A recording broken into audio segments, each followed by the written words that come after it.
Hello students. आज हम electromagnetic induction पढ़ेंगे। इलेक्ट्रोमैग्नेटिक इंडक्शन वो प्रोसेस होता है जिसमें किसी कॉइल में या किसी सर्किट में वोल्टेज डेवलप करी जाती है विदाउट टचिंग इट। ऐसा हुआ था, एक साइंटिस्ट थे माइकल फैराडे।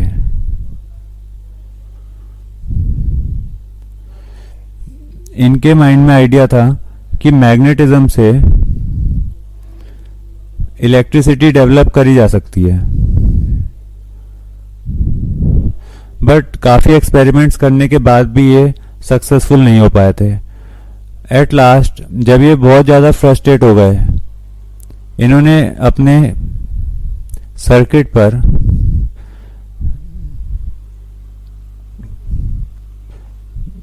जो मैग्नेट थी वो बहुत ज़ोर से मारी। जैसे इन्होंने मैग्नेट को मारा अपने सर्किट पे, तो जो गैल्वेनोमीटर की सुई थी वो डिफ्लेक्ट हो गई। गैल्वेनोमीटर की सुइयां डिफ्लेक्ट हो गई, मतलब कि कुछ करंट प्रोड्यूस हो गया। तो ये बहुत ही सरप्राइजिंग ऑब्जर्वेशन था। ऐसा 2-3 बार किया, हमेशा करंट डेवलप हो रहा था। तो इन्हें समझ आया कि मैग्नेट का जो मूवमेंट है उसकी वजह से करंट डेवलप हो रहा है। इसके बाद इन्होंने प्रॉपर फ्रेम के साथ मैग्नेट को प्रॉपरली प्लेस किया एक स्ट्रक्चर पे, और मैग्नेट को बहुत स्पीड से कॉइल के पास ले गए। तो यहाँ पे हमेशा एक करंट डेवलप हो जाता था, एंटी क्लॉकवाइज या फिर क्लॉकवाइज। ये अभी हम बाद में समझेंगे कि डायरेक्शन कैसे निकाली जाती है। तो फिलहाल सबसे पहले ऑब्जर्वेशन तो ये हो गया कि मैग्नेट जब पास में लाएंगे तो करंट डेवलप होगा, मतलब ईएमएफ जनरेट हो रही है। इसके बाद ये जब मैग्नेट को दूर लेके गए तब भी ये इफेक्ट आ रहा था, बट यहां पे इस बार क्या हो रहा था, क्लॉकवाइज करंट जनरेट हो रहा था। अब इन्होंने ये भी नोट किया, जब मैग्नेट को स्टेशनरी रख दिया किसी कॉइल के पास, जब मैग्नेट को स्टेशनरी रखा तो कोई करंट प्रोड्यूस नहीं हो रहा था।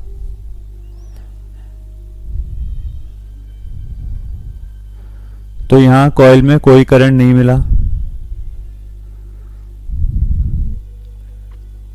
इसका मतलब मैग्नेट का जो मोशन है वही रिस्पॉन्सिबल है करंट प्रोडक्शन के लिए। इसके बाद इन्होंने क्या किया, मैग्नेट को तो वहीं स्टेशनरी रखा अपनी पोजीशन पे, कॉइल को मूव किया। जब कॉइल को पास लेकर आए, फिर यहां पे वही केस दोबारा रिपीट हो गया, करंट डेवलप हो गया। ऐसी जब कॉइल को दूर लेके गए तब भी करंट डेवलप हो गया। तो इसका मतलब relative motion is necessary for the production of EMF and hence current. तो फर्स्ट ऑब्जर्वेशन तो इनका ये हो गया, relative motion of magnet and coil is responsible for EMF induced। तो इसका रीजन जो इन्होंने लिखा, वो रीजन इन्होंने ये लिखा कि जब एक मैग्नेट किसी कॉइल के पास आती है तो उसकी मैग्नेटिक फील्ड धीरे धीरे कॉइल के पास बढ़ती जाती है। शुरू में कॉइल के पास मैग्नेटिक फील्ड बहुत कम है, 0 के बराबर। जब मैग्नेट पास में जाएगी तो मैग्नेटिक फील्ड ज्यादा मिलेगी, कॉइल में ज्यादा पहुंचेगी। तो जो मैग्नेटिक फील्ड में चेंज आया है, ये वाला फैक्टर मेन रीजन है ईएमएफ प्रोडक्शन का। फिर इन्होंने ऑब्जर्वेशन ये निकाला, change in magnetic field is the cause of EMF induced। इसके बाद इन्होंने नेक्स्ट एक्सपेरिमेंट में क्या किया,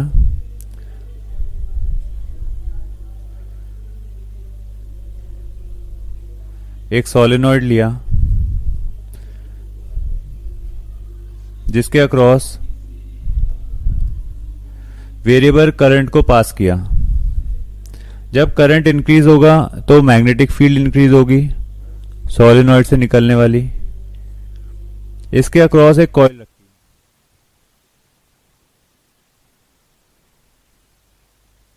कॉइल को कनेक्ट कर दिया गैल्वेनोमीटर से ताकि करंट के बारे में पता चल सके। तो जब मैग्नेटिक फील्ड को इंक्रीज किया तो यहां पे ईएमएफ इंड्यूस हो गई, मींस करंट फ्लो होने लग गया।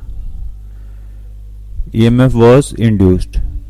तो इसका मतलब ये तो पक्का हो गया कि मैग्नेटिक फील्ड को चेंज करने से ईएमएफ इंड्यूस होती है। ये तो एक फैक्टर कंफर्म हो गया। इसके बाद इन्होंने क्या किया नेक्स्ट, इसके बाद एरिया को चेंज किया। एक यूनिफॉर्म मैग्नेटिक फील्ड किसी रीजन में इन्होंने मेंटेन करी। क्रॉस का मतलब है इनवर्स मैग्नेटिक फील्ड। इस मैग्नेटिक फील्ड में एक स्ट्रक्चर रखा,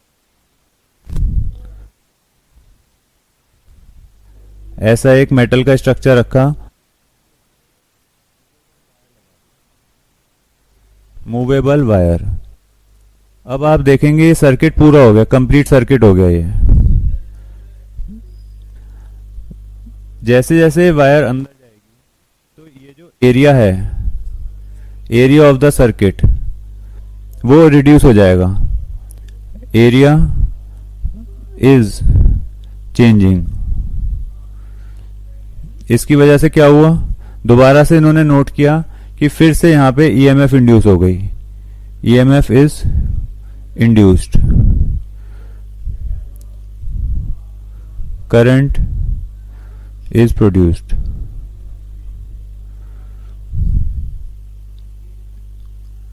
तो यहां पे एक ऐसा करंट प्रोड्यूस हो गया इस कॉइल में। तो इसका मतलब मैग्नेटिक फील्ड के अलावा हम अगर एरिया चेंज कर दें सर्किट का तो भी ईएमएफ इंड्यूस हो सकती है। इसके बाद नेक्स्ट ऑब्जर्वेशन, इन्हें एंगल के बारे में पता चला। मैग्नेटिक फील्ड कांस्टेंट है,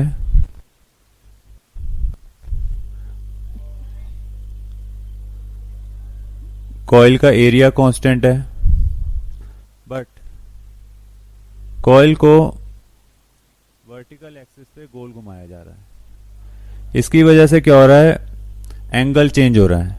एंगल किसके बीच का, एरिया वेक्टर के बीच का और मैग्नेटिक फील्ड के बीच का। तो ये एंगल थीटा चेंज हो रहा है। जैसे जैसे कॉइल को घुमाया गया ईएमएफ इंड्यूस हो गई। तो इसका मतलब EMF induced depends on change of कौन कौन से फैक्टर्स से, सबसे पहले तो मैग्नेटिक फील्ड, नेक्स्ट फैक्टर था एरिया और लास्ट फैक्टर था एंगल। तो इन्होंने एक लॉ निकाला जिसे फैराडेज लॉ कहा गया। फैराडेज लॉ के दो पार्ट हैं, फर्स्ट पार्ट देख लेते हैं।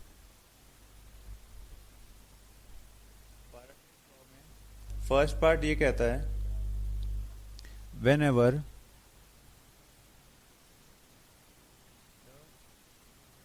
magnetic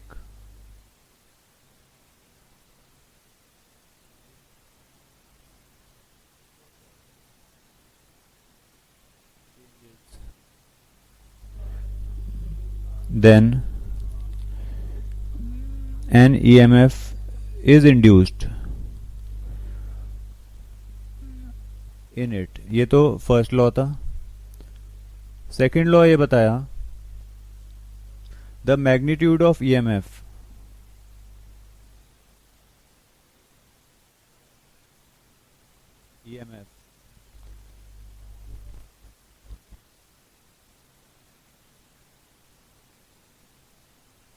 the rate of change of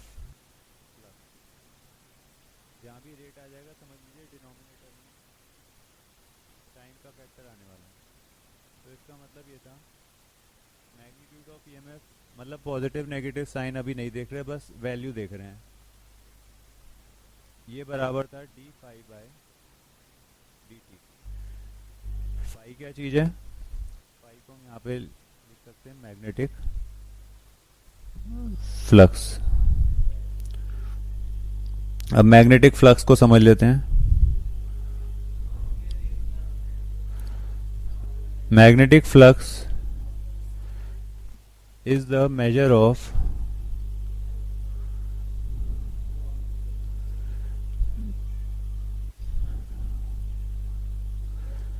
magnetic field lines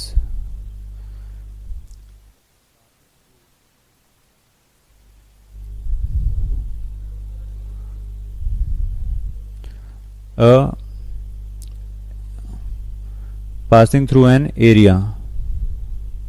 तो किसी एरिया में से जो मैग्नेटिक फील्ड लाइंस पास होती हैं उसे कहा जाता है फ्लक्स। जैसे आपके सामने मैग्नेटिक फील्ड लाइंस जा रही हैं और हम यहाँ पे एक कॉइल रख दें, में से जितनी फील्ड लाइंस पास होंगी उसे कहा जाएगा मैग्नेटिक फ्लक्स। अब अगर इस कॉइल को टर्न कर दिया जाए तो मैग्नेटिक फील्ड लाइंस कम पास होंगी। आप देखें, अगर हम इस कॉइल को ऐसे बना दें, बिल्कुल इसका फेस अपने सामने रख लें, तो इसका एरिया वेक्टर हमारी तरफ आ रहा है। इस समय क्या हो रहा है, इसके अंदर से मैग्नेटिक फील्ड लाइन नहीं पास हो रही। तो इसका मतलब flux depends on magnetic field and angle. इन तीनों के रिलेशनशिप जब कैलकुलेट किए, निकाले, तो फाइनली फॉर्मूला ये आया, phi is equal to B A cos theta, जो कि एक्चुअल में डॉट प्रोडक्ट होता है बी वेक्टर और ए वेक्टर के बीच में। तो फ्लक्स को ऐसे डिफाइन किया जाता है, B vector dot A vector या फिर B A cos theta. Flux की ऐसा यूनिट होगी वेबर। ये साइंटिस्ट के ऑनर पे लिखा हुआ है। और इसकी सीजीएस यूनिट होती है मैक्सवेल।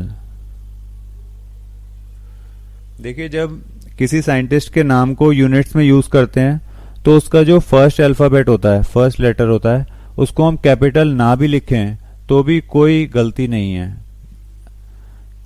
अगर हम उसके पर्टिकुलर पर्सन के नेम के लिए यूज करते हैं तब तो फर्स्ट लेटर को कैपिटल लिखते हैं, बट किसी यूनिट के लिए लिखें तो फर्स्ट लेटर को हम स्मॉल भी लिख सकते हैं। तो 1 weber is equal to 10⁸ maxwell. ये रिलेशन होता है एसआई और सीजीएस यूनिट में। तो अब हम समझेंगे लेंस लॉ, जिसकी हेल्प से हमें पता चलेगा कि करंट की डायरेक्शन कैसे पता लगाई जाती है जब उसके अक्रॉस मैग्नेटिक फील्ड चेंज होती है। तो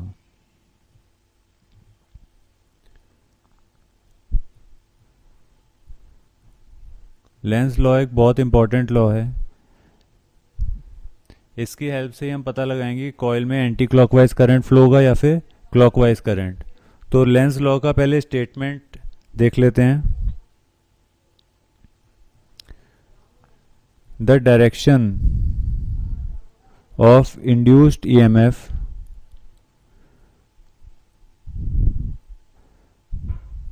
or current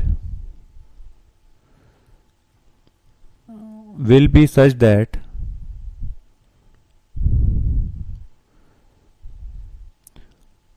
it will, अब यहां से बहुत ध्यान से समझिएगा आगे क्या बताने जा रहा हूं मैं। It will oppose the cause of its production। The direction of induced EMF or current will be such that, उसकी डायरेक्शन कैसी होगी? It will oppose, वो ओपोज करेगा, मतलब कि वो विरोध करेगा। किसका? कॉज ऑफ इट्स प्रोडक्शन, मतलब जिसने उसको प्रोड्यूस किया, जिसकी वजह से, जिस कारण से वो प्रोड्यूस हुआ, उसी कारण को वो ओपोज करेगा। तो इसका एग्जांपल से समझ लेते हैं। एक कॉइल है, इसके पास में मैग्नेट को लेकर आएंगे किसी वेलोसिटी v से। तो जैसे जैसे मैग्नेट पास आएगी, कॉइल के अक्रॉस मैग्नेटिक फील्ड चेंज होगी, जिससे कि करंट इंड्यूस हो जाएगा, ईएमएफ इंड्यूस हो जाएगा। ये हम पहले समझ चुके हैं, फैराडे लॉ से वो सब मैग्नीट्यूड वो सब आ जाता है। अब हमें डायरेक्शन समझनी है। तो यहाँ पे कॉज क्या है? कॉज है coming of magnet towards the coil. इस कॉज को अपोज करना है, मतलब मैग्नेट को अपने पास आने से रोकना है। तो क्योंकि मैग्नेट का नॉर्थ पोल है, तो यहां भी नॉर्थ पोल डेवलप हो जाएगा। नॉर्थ पोल डेवलप करने के लिए करंट एंटी क्लॉकवाइज डायरेक्शन में इंड्यूस होता है। क्लॉक फेज रूल में पहले आपने सीखा था, जब किसी कॉइल में एंटी क्लॉकवाइज करंट प्रोड्यूस होता है तो वहां पे नॉर्थ पोल बनता है। इस वजह से इस कॉइल में एंटी क्लॉकवाइज करंट डेवलप हो जाएगा। अब इसी का ही ऑपोजिट देख लेते हैं। एक कॉइल के पास में मैग्नेट रखी हुई है और उसको दूर लेके जा रहे हैं। तो यहां पे कॉज क्या है?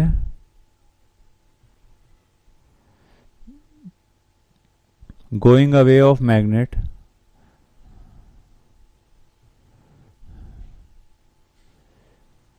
तो ईएमएफ और करंट उस डायरेक्शन में बनेंगे जिससे कि ये मैग्नेट दूर ना जाए।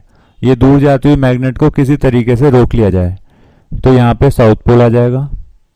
साउथ पोल के लिए क्लॉकवाइज करंट डेवलप हो जाता है। क्लॉक फेस रूल में आपको सिखाया था।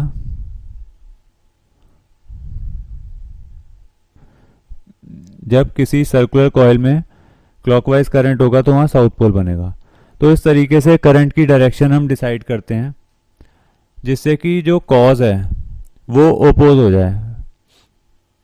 एक और एग्जांपल से इसको समझ लेते हैं। किसी रीजन में यूनिफॉर्म मैग्नेटिक फील्ड है और उसकी डायरेक्शन है इनवर्ड्स। पेपर या स्क्रीन जो भी आपके सामने है उसके अंदर जा रही है मैग्नेटिक फील्ड। इस मैग्नेटिक फील्ड में एक कॉइल एंटर होगी। ऐसे एक कॉइल एंटर हो रही है। इसको ए पोजीशन, बी पोजीशन और सी पोजीशन पे हम स्टडी करेंगे। ए पोजीशन पर कॉइल एंटर हो रही है, बी में अंदर ही मूव कर रही है और सी में एग्जिट हो रही है, बाहर आ रही है। तो ए में देखिए, ए में क्या होगा? इनवर्ट फ्लक्स बढ़ रहा है। Inward flux is increasing. तो ये रीजन है करंट प्रोड्यूस होने का। ओपोज कैसे करेंगे? Outward flux should increase.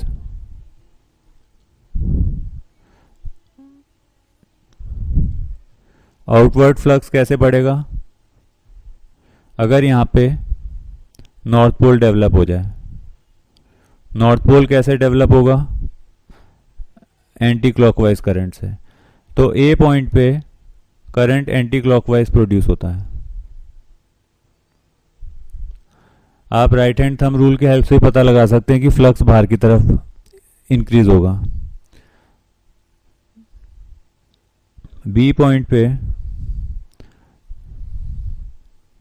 Flux remains same.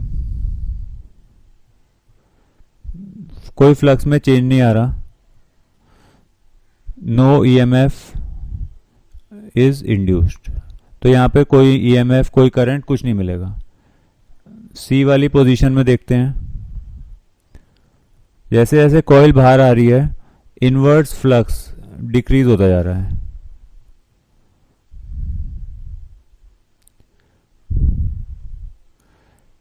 तो करंट उस डायरेक्शन में प्रोड्यूस होगा जिससे इनवर्ट फ्लक्स इंक्रीज हो जाए।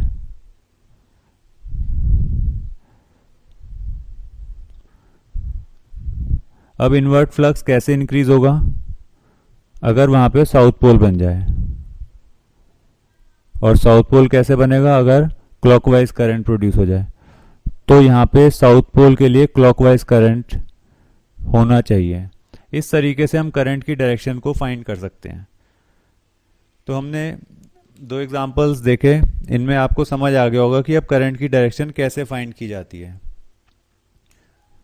इसके बाद एक इम्पॉर्टेंट कॉन्सेप्ट समझ लेते हैं, जिससे हमें ये पता चलेगा कि लेंस लॉ में जो मेथड बताया वो एक्चुअल में सही बताया है। तो हम यहाँ पे दो केस स्टडी करेंगे। एक केस में हम देखेंगे, सपोज करेंगे एक केस में कि लेंस लॉ गलत है। केस 1 में हम देखेंगे लेंस लॉ के ऑपोजिट में काम करेंगे। ये कॉइल है, मैग्नेट पास में आ रही है, तो इसकी हम इनिशियल वेलोसिटी u मान लेंगे। अब हम ये सपोज कर रहे हैं कि जैसे जैसे मैग्नेट पास में आएगी तो यहाँ पे वो पोल बनेगा जिससे कि ये अपने कॉज को ओपोज ना करे बल्कि उसको सपोर्ट करे। तो यहाँ पे साउथ पोल बना देंगे, लेट एज्यूम कर रहे हैं। साउथ पोल जब बनेगा तो उसकी वजह से स्पीड बढ़ जाएगी। सपोज करते हैं यहाँ पे स्पीड हो गई 2u, उसकी वेलोसिटी बढ़ गई। तो इनिशियल काइनेटिक एनर्जी लिख लेते हैं, half mu square. Final kinetic energy हो जाएगी हाफ m 2u स्क्वायर। तो फाइनल काइनेटिक एनर्जी 4 टाइम्स है इनिशियल काइनेटिक एनर्जी के, मतलब कि काइनेटिक एनर्जी बढ़ रही है। That means kinetic energy final is greater than kinetic energy initial, बढ़ रही है। तो सोचने वाली बात है, इसको एनर्जी मिल कहाँ से रही है? दूसरी बात, जो कॉइल में करंट प्रोड्यूस हो रहा है वहां भी एनर्जी बढ़ रही है। Electric energy is also increasing, is also produced. तो इतनी सारी एनर्जी कहाँ से मिल रही है? Initial energy half mu square थी, फाइनल एनर्जी हो गई 4 times half mu square plus the energy of current. तो एनर्जी सप्लाई करने वाला कोई नहीं है, फिर एनर्जी कहाँ से इंक्रीज हो रही है? तो इस वजह से ये law of conservation of energy को फॉलो नहीं करता। यहाँ पे law of conservation of energy violate हो जाता है। Law of conservation of energy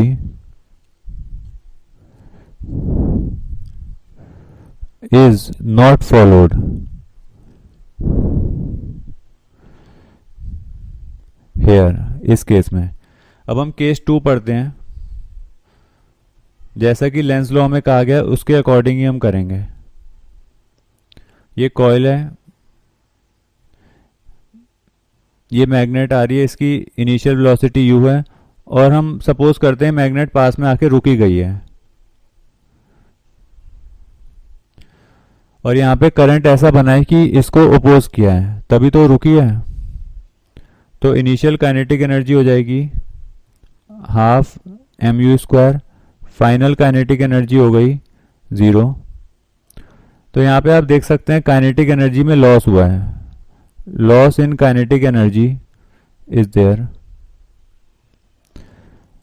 और कुछ एनर्जी इलेक्ट्रिसिटी की बढ़ी है, electric energy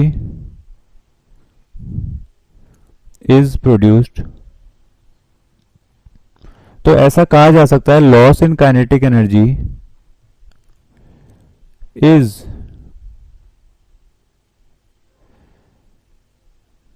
occurred as increase in electric energy. तो जो एनर्जी काइनेटिक की कम हुई वो इलेक्ट्रिक एनर्जी में इंक्रीज हो गई। तो यहाँ पे law of conservation of energy follow हो रहा है, law of conservation of energy is being followed.